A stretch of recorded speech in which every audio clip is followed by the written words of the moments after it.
తాకట్టులో ఉన్న బంగారాన్ని విడిపించి ఆ రోజు ఆన్లైన్ రేటుకే మేము కొంటాం. Sharma gold company. నమస్కారం, సుమన్ టీవీకి స్వాగతం.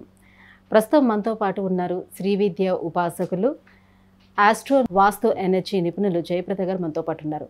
మనకున్నటువంటి 27 నక్షత్రాలు, ఆ నక్షత్రాల్లో పుట్టినటువంటి వారి గుణగణాలు ఏ రకంగా ఉంటాయి, వారు ఎటువంటి నియమాలను పాటిస్తే లైఫ్ లాంగ్ అంతా కూడా వాళ్ళు ఆనందంగా జీవించే అవకాశం ఉంటుంది, ఈ విషయాలన్నీ కూడా మేడం అడిగి తెలుసుకుందాం. అమ్మ నమస్కారం. నమస్తే అమ్మ, శ్రీమాత్రే నమః.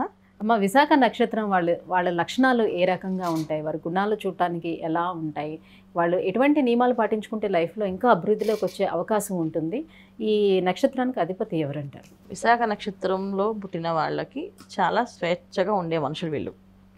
విశాఖ అంటే స్వేచ్ఛ అని అర్థం వీళ్ళకి. అంటే ఆ నక్షత్రం స్వేచ్ఛ అని కాదు, విశాఖ అనే నక్షత్రంలో పుట్టిన ప్రతి ఒక్కరికి స్వేచ్ఛా జీవులు అన్నమాట. వాళ్ళు ఫ్రీడమ్ ఎక్కువ, ఫ్రీడమ్గా ఉండగలుగుతారు. ఈ నక్షత్రం అధిపతి గురువు. సో ఈ నక్షత్రం ఉండేది తులారాశిలో, తర్వాత ఒక పాదం వచ్చి వృశ్చిక రాశిలో ఉంటుంది. తులారాశిలో ఉండే 3 పాదాలు వాళ్ళు చాలా చక్కగా బుద్ధిమంతులుగా చదువుతారు. చిన్నప్పుడు చాలా చక్కగా చదవడం కానీ, తర్వాత పెద్దవాళ్ళని గౌరవించడం కానీ, వినయ విధేయతలతో ఉండడం కానీ.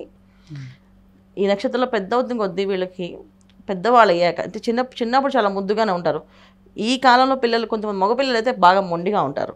అంటే చిన్నపిల్లలు చెప్తున్నా, చాలా మొండితనంగా ఉంటారు. అసలు ఇంట్లో వాళ్ళు లెక్క చేయరు, ఎవరు మాట వినరు. వాళ్ళు అనుకుంది వాళ్ళు అప్పటికి ఆ క్షణాన్ని అయిపోవాలంతే. ఇప్పుడు టీవీ పెట్టాలంటే, కార్టూన్ పెట్టాలంటే అంతే, కార్టూన్ తప్ప ఎవరు తీయడానికి వీల్లేదు. అది కంటిన్యూ వాచ్ చేస్తూనే ఉంటారు. వాళ్ళు ఏదో గేమ్స్ ఆడుతుంటారు కానీ టీవీ సౌండ్ వాళ్ళకి వినిపించాలన్నమాట. సో అలా రకంగా ఒక విధంగా చెప్పాలంటే ఇంట్లో వాళ్ళకి చిన్నపిల్లలుగా ఉన్న వాళ్ళని టార్చర్గా కనిపిస్తారు. అమ్మ వీళ్ళు పట్టుకోలేకపోతున్నాం, వీళ్ళని అసలు ఆపలేకపోతున్నాం, ఎత్తుకోలేకపోతున్నాం, అసలు వినట్లేదు, తినట్లేదు అనేది ఎక్కువగా ఉంటుంది. సో వన్స్ వీళ్ళు పెద్దవాళ్ళు అయిన తర్వాత వీళ్ళ నాలెడ్జ్ అనేది చాలా హై నాలెడ్జ్ అన్నమాట. చూడ్డానికి చాలా సామాన్యంగా కనిపిస్తారు, వాళ్ళకి ఏం తెలుసులే అని చెప్పేసి, కానీ చాలా విషయాలు చక్కగా చెప్తారు అన్నమాట. ఏదైనా అడిగితే, క్వశ్చన్ అడిగితే ఆన్సర్ గట్టిగానే ఇస్తారు, గట్టిగానే మాట్లాడతారు. కొంతమంది కొంచెం ఈ వృశ్చిక రాశిలో ఎవరైతే ఉన్నాయో నక్షత్రం 4వ పాదం ఉందో, ఈ నక్షత్రం వాళ్ళకి బాగా మొండిగా కొని ఉంటారు. గట్టిగా సమానం చెప్పడం కానీ, నేను ఇంతే అని చెప్పడం కానీ, రూల్స్ రెగ్యులేషన్స్లో వాళ్ళు ఫాలో అవ్వడం కానీ, ఇవన్నీ ఎదురు వాళ్ళతో ఫాలో చేయించడం కానీ ముందు ఉంటారు ఈ నక్షత్రం వాళ్ళు. అయితే ఆడవాళ్ళు ఏ రకంగా ఉంటారు ఈ నక్షత్రం? ఆడపిల్లల విషయం వచ్చినప్పుడు కొంచెం డిఫరెంట్ ఉంటారు. మగవాళ్ళు కొంచెం పద్ధతిగా ఉంటారు, ఆడపిల్లలు కొంచెం ఫ్రీడమ్గా ఉంటారు. అంటే ఈ కాలంలో అయితే వాళ్ళు ఫ్రీడమ్ అని అనాలి. ఎందుకంటే చిన్నప్పటి నుంచి అయితే మామూలుగా అయితే మామూలు ఒక 40 years బ్యాక్ ఇలా ఉంటే ఒప్పుకునేవాళ్ళు కదా ఆడపిల్లల్ని. కానీ ఇప్పుడు ఆడపిల్లలు అందరూ ఎలా ఉంటారంటే, మా ఇష్టం వచ్చినట్టు ఉంటాం, ఒక పద్ధతిగా. అబ్బాయిలతో సమానంగా ఫ్రీడమ్ కోరుకుంటున్నారు. అబ్బాయిలతో సమానంగా కాదు, అబ్బాయిలకి మించిన ఫ్రీడమ్ ఉంటుంది ఈ నక్షత్రంలో వాళ్ళకి. అబ్బాయిలు ఇంకా ఒక లైన్ గీస్తే ఇప్పుడు ఆ లైన్ దాటుకొని ఉండగలుగుతారు, కానీ అమ్మాయిలు అలా ఉండరు. విశాఖ నక్షత్రంలో ఆడపిల్లలు ఎంత గట్టిగా స్ట్రాంగ్గా మాట్లాడతారంటే, అసలు అత్తగారింట్లో అయినా పుట్టింట్లో అయినా వీళ్ళదే పై చేయి, వాళ్ళు అనుకుంది చేయాలి. సో మేము చెప్పినట్టే చేయాలి, ఆ విధంగా మాట్లాడతారు. అంటే అలాగని మొండిగానే కాదు, చాలా తెలివిగా మాట్లాడతారు. అబ్బాయిలు కూడా అంతే తెలివితేటలతో ఉంటారు. అబ్బాయిలు తెలివితేటలతో ఉంటారు కానీ వాడరు, కానీ వీళ్ళు వాడతారు. పిల్లలు, ఆడపిల్లలు వాడతారు.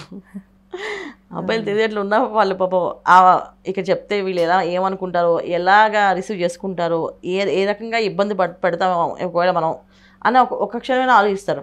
అమ్మాయిలు అయితే అలాంటి ఏ మొహమాటం ఏం లేదు, చక్కగా వాళ్ళు అనుకున్న తెలివితేటలను చెప్పేసి మాకు ఇలాగే ఉండాలి, అది డే 1 నుంచి అలాగే ఉంటారు. డిపెండెంట్గా ఉంటారా? అంటే ఇండిపెండెంట్, స్వేచ్ఛ, ఎవరి మీద డిపెండ్ అవ్వరు నన్ను వీళ్ళు. సో ఇవాళ చదువుకున్నా చదువు లేకపోయినా ఆడపిల్ల విశాఖ నక్షత్రం పుట్టింది అంటే అమ్మాయి ఇండిపెండెంట్, నేను సాధించుకోగలను, నేను సంపాదించుకోగలను, డోంట్ వరీ, నా కోసం మీరు ఏమి ఇవ్వక్కర్లేదు. పేరెంట్స్ కూడా ఇది చెప్తుంది, నేను నా కోసం ఏమి ఇవ్వక్కర్లేదు, నేను చేసుకోగలను అది. సో చాలామంది వివాహం అవ్వకపోవడానికి కారణం కూడా ఒక నక్షత్రం ఇది. విశాఖ నక్షత్రం వాళ్ళకి వివాహాలు కూడా అవ్వట్లేదు ఈ నక్షత్రంలో వాళ్ళకి. ఎందుకు అవ్వదు అంటే వాళ్ళకున్న చాలా రూల్స్ అన్నమాట. ఆ రూల్స్లో కరెక్ట్గా మ్యాచ్ అయితేనే వివాహం చేసుకుంటారు, లేకపోతే చేసుకోరు. అమ్మాయిలైనా అంతే. అబ్బాయిలు కాస్త వింటారు, మీరు చెప్పిందాలు మీరు అడిగే అబ్బాయిలు అలా ఉంటారు. అబ్బాయిలు ఉంటారు, 90% అబ్బాయిలు ఉంటారు, 100% అమ్మాయిలు ఉంటారు. సో వాళ్ళు 10% కొంచెం విషయాలు వింటారు. ఓకే, అమ్మ చెప్పింది సరే, నాన్న చెప్పారు, నాన్న కోసమో అమ్మ కోసమో లేకపోతే వాళ్ళ ఫ్రెండ్స్ కోసమో ఎవరికో ఒకరి కోసం డిపెండ్, వాళ్ళ కోసం నేను చేస్తాను అనే ఫీలింగ్ ఉంటుంది. కానీ అమ్మాయిలు అయితే ఎవరి కోసం చేసే పని లేదు. మరి ఆరోగ్య విషయంలో ఎలా ఉంటుంది వాళ్ళు? ఖచ్చితంగా హెల్త్ ప్రాబ్లమ్స్ అనేది పెద్దగా ఉండవు నాన్న వీళ్ళకి. 40 తర్వాత వీళ్ళకి హెల్త్ ప్రాబ్లమ్స్ చాలా ఇబ్బంది పెట్టే అవకాశం ఉంటుంది. ఎందుకంటే దశలు వీళ్ళకి యోగించే దశలన్నీ అయి తర్వాత ఇబ్బంది పడే దశలు వస్తాయి ఈ నక్షత్రం వాళ్ళకి. సో అప్పుడు వీళ్ళు కొంచెం వీళ్ళు అనుకున్నవి సాధించలేకపోవడం, ఎంత మొండితనంగా దూసుకు వెళ్తారో అంత వెనక్కి మళ్ళీ తిరిగి రావడం ఇవి జరుగుతాయి. కానీ కింద పడిన చెయ్యి మా పై అది ఏమంటారు సామెత ఉంటుంది కదా, కింద పడిన మాదే పై చేయి అని, ఆ తత్వం ఎక్కువగా ఉంటుంది. సో బాగా ఏంటంటే మొండితనం ఎక్కువగా ఉంటుంది, భక్తి చాలా తక్కువగా ఉంటుంది అమ్మాయిలకి. అబ్బాయిలకి మళ్ళీ భక్తి ఉంటుంది. సో ఇక్కడ ఒకే నక్షత్రంలో పుట్టిన అమ్మాయిలకి అబ్బాయిలకి ఎంత డిఫరెన్స్ ఉందో చూడండి. ఒకే నక్షత్రంలో చాలా ఆపోజిట్లో. సో అమ్మాయిలు చాలా తక్కువ మంది పూజ చేయడం కానీ భగవంతుని ప్రార్థన చేయడం కానీ చాలా తక్కువ మంది, అంటే లిమిట్ ఆఫ్, అంటే మనం ఒకళ్ళు 2-3 చేయొచ్చాము కానీ నాకు తెలిసి 99% చేయరు. కానీ కొంతమంది చేస్తారు, అదే పూర్వజన్మ సుకృతమో గత జన్మ ప్రారంభం అని అంటారు. అలా కొంతవరకు చేయడానికి ఇష్టపడే అమ్మాయిలు ఉన్నారు. నాకు తెలిసి జాతకంలో ఇప్పుడు దాకా చూసిన జాతకాలు అయితే ఏ అమ్మాయి పూజ చేయలేదు నాన్న. అసలు రెమెడీస్ చెప్తా కూడా నా వల్ల కాదండి, సింపుల్గా రెమెడీస్ కూడా మేము చేయలేమని చెప్పే అమ్మాయిలే ఉన్నారు. అబ్బాయిలు అన్ని A to Z అన్ని రెమెడీస్ చేసే వాళ్ళు ఉన్నారు. మళ్ళీ మీరు ఏం చెప్తే అది చేస్తామని చెప్పే వాళ్ళు కూడా ఉన్నారు. అంటే వృత్తిపరంగా చూసుకునేటప్పుడు ఉద్యోగాల్లోనే సెటిల్ అవుతారా, లేకపోతే మేము అట్లా బానిసల్లో ఉండము, మాకు మీరు అంటున్నారు కదా ఇండిపెండెంట్గా ఉంటారు వీళ్ళని, సో వ్యాపారాలు ఎక్కువ చేసే అవకాశం ఉంటుంది? అట్లా వ్యాపారాలు చాలా తక్కువ ఉంటుంది. ఎందుకంటే ఎప్పుడైతే మనం సెల్ఫిష్ ఉంటామో భగవంతుని హెల్ప్ అనేది ఉండదు. ఎప్పుడు మనం స్వార్థంగా ఆలోచిస్తామో అప్పుడు ఆ స్వార్థానికి తోడు ఎవరు ఉండరు, మనమే ఉంటాం.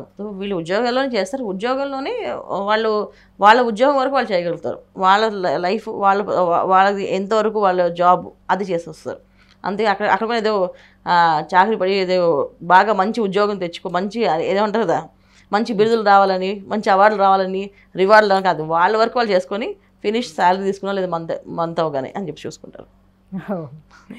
ఓకే. సో మరి ఇంకా ఎటువంటి నియమాలను వీళ్ళు పాటించుకోవాలి, ఎటువంటి దైవారాధన చేసుకొని, ఎటువంటి పరిహారం? వీళ్ళని మెయిన్ ఏంటంటే సమాజంలో వీళ్ళు జనరల్గా మనుషుల్ని బాగా గౌరవించాలన్న ఒకటి. తర్వాత 2 వీళ్ళ గురువులు బాగా నిందిస్తుంటారు కొంతమంది, చెప్పేసిన విషయాలన్నీ రాంగ్, రైట్ ఏం కాదు అని లాజిక్స్ మాట్లాడుతుంటారు. ఈ లాజిక్స్ మానేయాలి లైఫ్లో. ఎందుకంటే వీళ్ళు ఎప్పుడైనా లాజిక్స్ మాట్లాడారంటే లైఫ్లో వీళ్ళకి రేపు వచ్చిన దశ బాగున్న విశాఖ నక్షత్రం అంటే గురు నక్షత్రం, గురు మహాదశ తర్వాత శని మహాదశ. సో విశాఖ నక్షత్రంలో ఉంటుంది, మనకి తులారాశిలో ఉంటుంది. సో తులారాశి శని భగవాన్ ఉచ్చస్థానం, ఖచ్చితంగా వాళ్ళకి యోగాన్ని ఇస్తాడు. అందుకని 19 years ఇక్కడ చిన్నప్పుడు లైఫ్ 30-35 years వరకు వాళ్ళకి యోగ కాలమే, 30-40 years వరకు ఏ ప్రాబ్లం లేదు జనరల్గా. అందుకనే వీళ్ళు ఎవరిని నమ్మరు అన్నమాట లెక్కచారు ఒక విధంగా చెప్పాలంటే.